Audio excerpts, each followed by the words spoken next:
Segala sesuatu itu ada proses. Jadi sebagai anak Tuhan kita harus bersyukur, mensyukuri proses itu.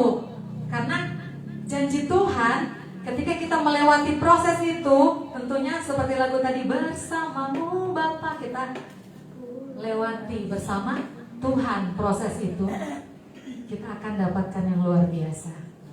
Berkat Tuhan sudah sediakan, tapi kita jalani dulu ini proses.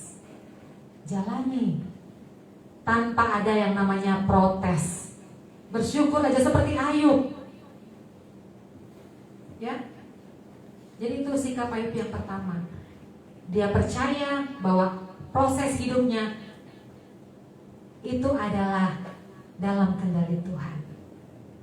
Dan dia percaya Allah sanggup mengadakan mujizat karena dia berkuasa dan rencana Allah tidak pernah gagal. Itu yang pertama. Yang kedua, Ayub tetap berkomitmen untuk tetap setia kepada Tuhan.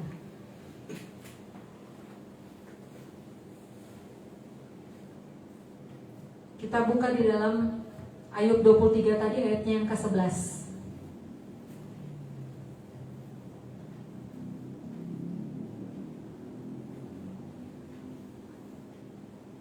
Kakiku tetap mengikuti jejaknya.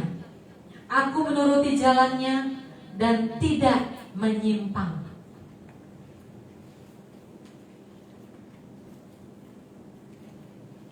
Dia berdiri dalam kebenaran. Ini firman Tuhan katakan di sini. Kakiku tetap mengikuti jejaknya. Aku menuruti jalannya dan tidak menyimpang. Itu ya sikap Ayub. Ketika dia mengalami yang namanya proses, walaupun secara daging pasti sangat-sangat berat yang dia alami. Sakit pasti, kita bayangin aja.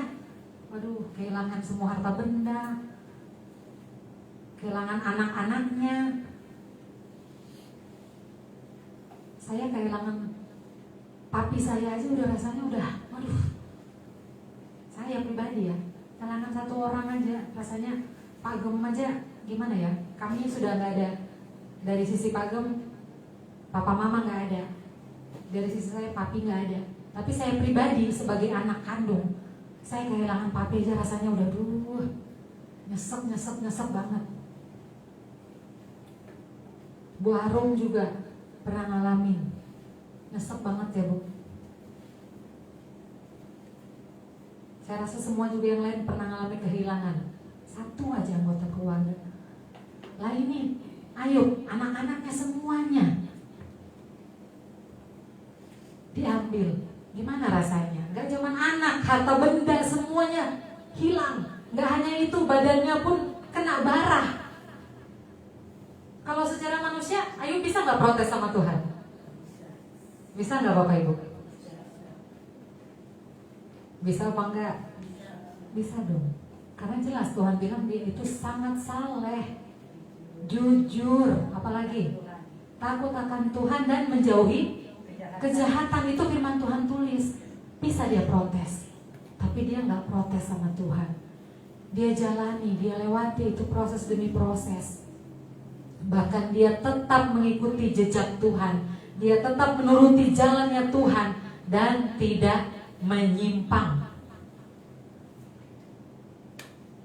Demikian juga dalam hidup kita.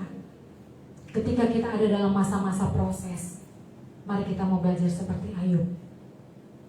Kita harus tetap berdiri di dalam kebenaran. Tentunya di dalam kebenaran firman Tuhan, bukan kebenaran diri sendiri. Karena kadang-kala kalau kebenaran diri sendiri kita bisa salah.